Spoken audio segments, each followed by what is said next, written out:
Assalamualaikum warahmatullahi wabarakatuh. Perkenalkan, nama saya Indo Dea Yoranisa. Saya dari jurusan Pendidikan Manusia Dini, Universitas Muhammadiyah Kendari. Baik, di sini saya akan menjelaskan PLP 1, yaitu 7 standar pengembangan PAUD.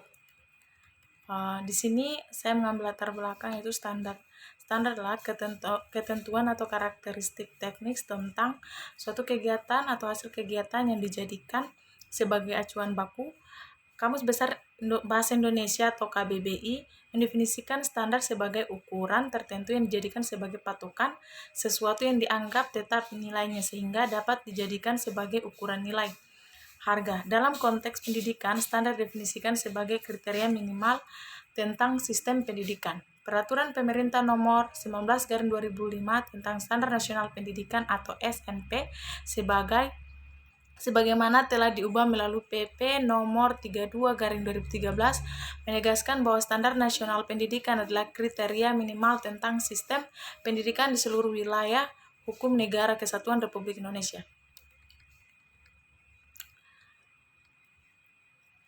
Dalam rangka pelaksanaan amanat SNP sebagaimana tentang dalam peraturan pemerintah di atas, itu pada tahun 2009 pemerintah mengundangkan standar pendidikan anak usia dini melalui Pemerintah Nomor 58/2009 tentang standar PAUD. Peraturan ini kemudian diganti dengan Peraturan Menteri Pendidikan dan Kebudayaan Permendikbud Nomor 137 tahun 2014 tentang Standar Nasional Pendidikan Anak Usia Dini. Menurut Permendikbud ini, yang dimaksud standar PAUD adalah kriteria tentang pengelolaan dan penyelenggaraan PAUD di seluruh wilayah hukum negara Kesatuan Republik Indonesia. Standar PAUD adalah kriteria tentang pengelolaan dan penyelenggaraan terdiri atas 7 standar, yaitu 1. Standar isi, standar kompetensi, standar proses, standar penilaian, standar sumber daya manusia, standar prasarana dan sarana, standar pengelolaan, serta lembar observasi. Rumusan masalah. Adapun rumusan masalah yang dapat saya ambil yaitu 1. Apa yang dimaksud dengan standar? 2. Apa yang dimaksud dengan standar PAUD? Apa saja standar PAUD? Tujuan pengamatan yaitu agar kita dapat mengetahui 7 standar yang ada di PAUD. Kedua, lebih dapat memahami 7 standar yang dimiliki di PAUD. Manfaat pengamatan untuk pengembangan pengetahuan mengenai 7 standar yang dimiliki PAUD dan lebih memahami 7 standar PAUD. Ruang lingkup. Pendidikan anak usia dini memiliki standar kompetensi yang didasarkan pada perkembangan anak. Standar kompetensi ini digunakan sebagai acuan dalam mengembangkan kurikulum anak usia dini.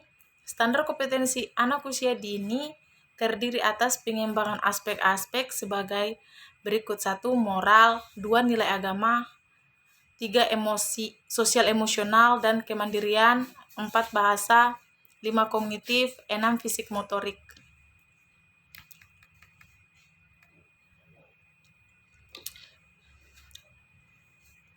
Pembahasan. Standar pendidikan anak usia dini.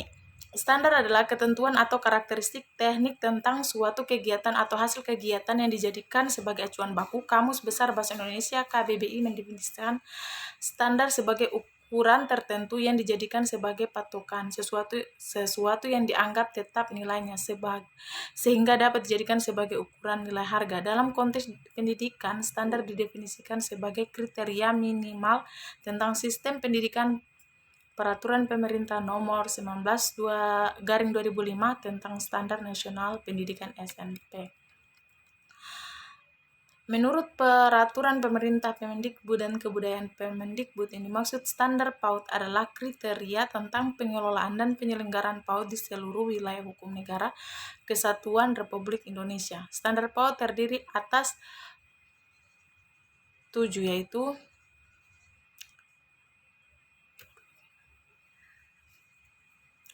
1. Lembaran pengamatan kultur sekolah. Tanggal pengamatan tanggal 7 bulan 12 2020. Nama sekolah itu TK An-Nasar. Aspek pengetahuan. 1. Kegiatan 3S, senyum, sapa, salam, pengondisikan awal belajar, upacara bendera, penggunaan seragam sekolah, anjuran menjaga kebersihan, anjuran menjaga ketenangan, anjuran memanfaatkan waktu, tercipta suasana yang tenang dan nyaman untuk belajar, suasana di sekolah menyenangkan. Keterangan baik BK, deskripsi kegiatan 3S sangat diperlukan untuk mengawali hari anak dengan baik.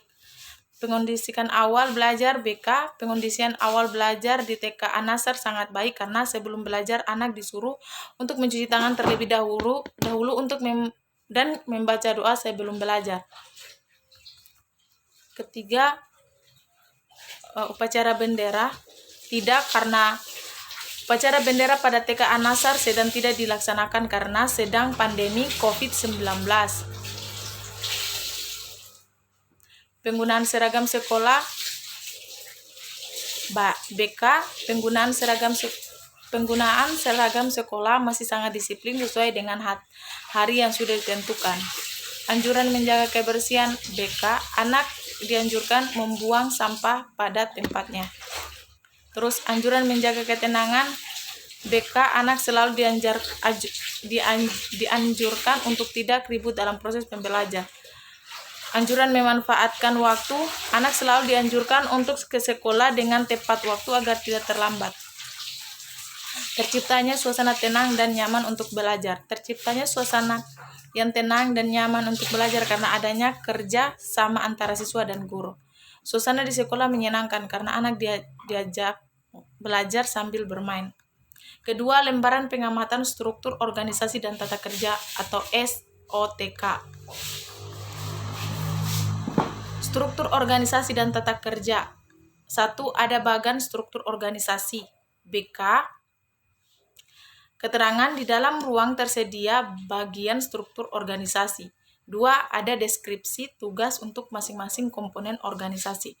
Di dalam struktur organisasi terdapat tugas dari masing-masing guru. Uraian deskripsi SOTK sekolah, struktur organisasi TK An-Nassar, Kepala Sekolah Naswati SPD, Komite Masri, Guru Kelompok A Musriati, Guru Kelompok A Bakia, Guru Kelompok B WD Asruanti, Guru Kelompok B Evianti. Ketiga, lembaran pengamatan visi misi sekolah.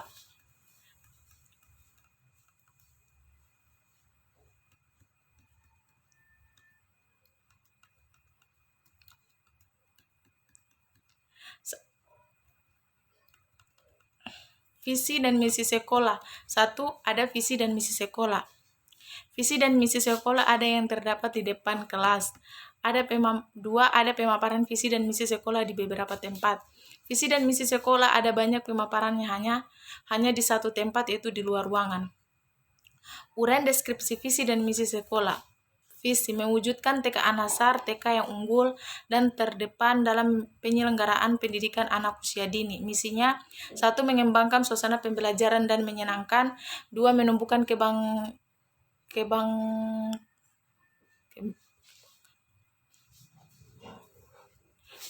kebangkan potensi yang dimiliki anak sesuai dengan kemampuannya. 3. Mengembangkan kreativitas dan karakteristik anak. 4.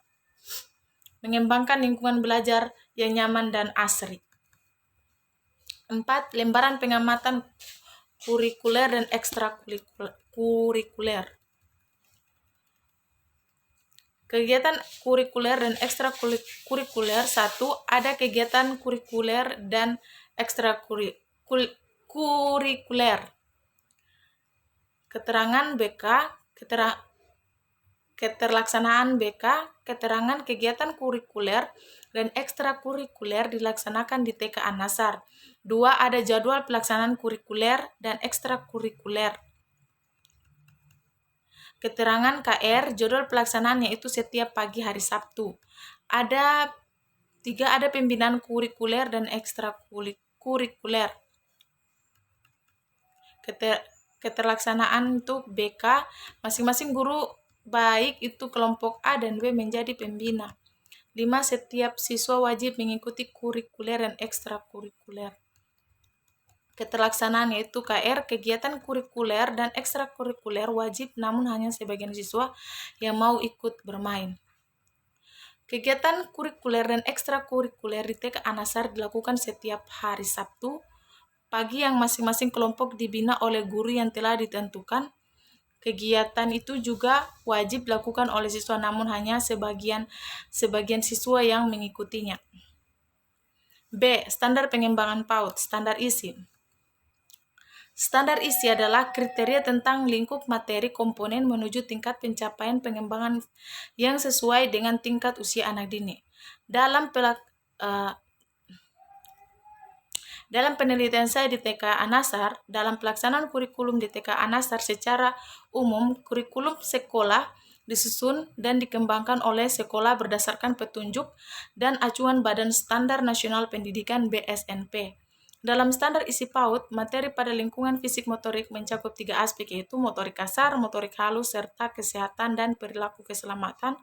Lingkup kognitif meliputi 3 aspek kemampuan fisik yaitu belajar memecah masalah, berpikir logis, dan berpikir simbolis. Lingkup bahasa mencakup 3 kemampuan bahasa yaitu memahami bahasa reseptif, mengekspresikan bahasa, dan keaksaraan lingkungan sosial emosional. Mencakup 3 aspek yaitu kesadaran diri, rasa tanggung jawab untuk diri dan orang lain. Kedua, standar kompetensi. Sedangkan standar proses pembelajaran TK Anasar banyak bermain menggunakan media-media menarik baik dilakukan di dalam maupun di luar kelas. Hal demikian ditunjukkan agar siswa dapat mengalami dan merasakan yang sebenar-benarnya tentang beberapa kondisi konkret yang harus mereka tahu dan kuasai seperti halnya dengan mengenal huruf, mengenalkan angka, menyusun huruf dan angka serta menulis. Selanjutnya pada kelas rendah bahwa membaca menulis merupakan syarat mutlak untuk naik kelas. Karena bila belum mampu menulis, membaca, dan berhitung akan sangat berdampak jenjang kelas selanjutnya. 3. Standar proses. Secara umum, guru membuat rencana pelaksanaan pembelajaran mingguan atau RPPM, disusun pada setiap mata pelajaran. RPPM disusun untuk setiap pertemuan pembelajaran walaupun untuk pertemuan berikutnya terkadang sudah disusun juga pada saat ada waktu yang lebih banyak dan memungkinkan. RPPM disusun berdasarkan rencana tatap muka di setiap pertemuan disiplin dan memiliki lembaran tersendiri karena disahkan dan ditandatangani oleh kepala sekolah. RPPM yang disusun menurut keterangan yang diperoleh harus berdasarkan pada sistematik dan prinsip-prinsip yang dikembangkan oleh BSNP. RPPM yang disusun digunakan untuk melaksanakan proses pembelajaran di kelas dilakukan sesuai dengan BSNP baik muatannya dimasukkan maupun sistematika dianjurkan. 4. Standar penilaian. Berdasarkan dari penelitian saya di TK Anasar, cara penilaian harian menggunakan 2 teknik saja yaitu 1 teknik penilaian catatan hasil karya anak PAUD. Contohnya gambar, lukisan, lipatan, hasil kolase, hasil guntingan, tulisan atau coret-coretan, hasil roncean, bangunan balok, tari, hasil prakarya, dan lain-lain. Kedua, teknik penilaian catatan anekdot PAUD. Contoh penilaian anekdot PAUD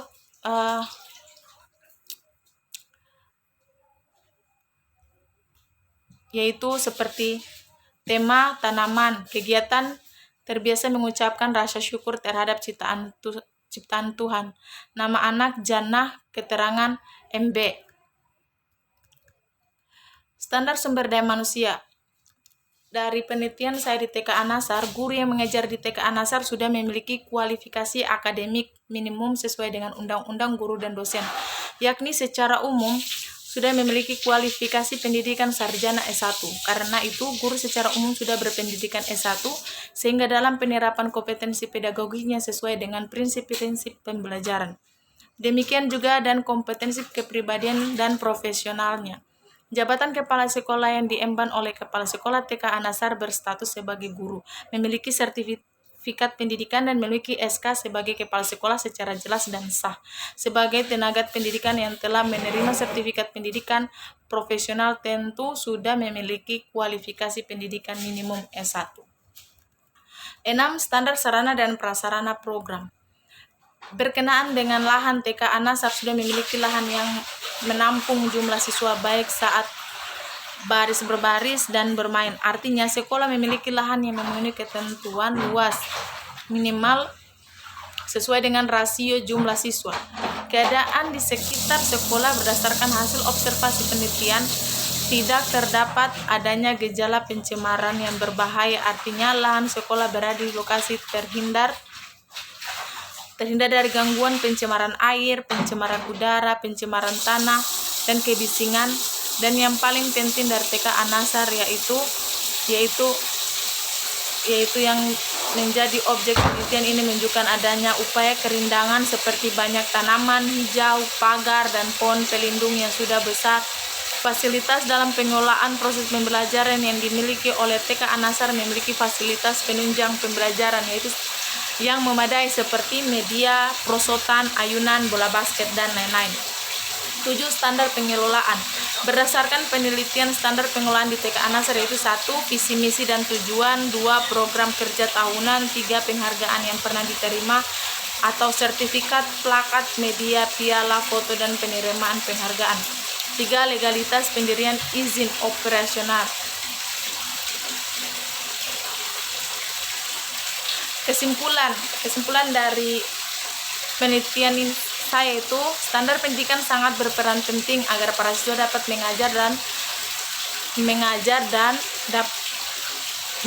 dapat memahami dan tanggap mata pelajaran yang diajarkan. Adapun tujuan pendidikan meliputi 1. Standar nasional pendidikan. Standar nasional pendidikan.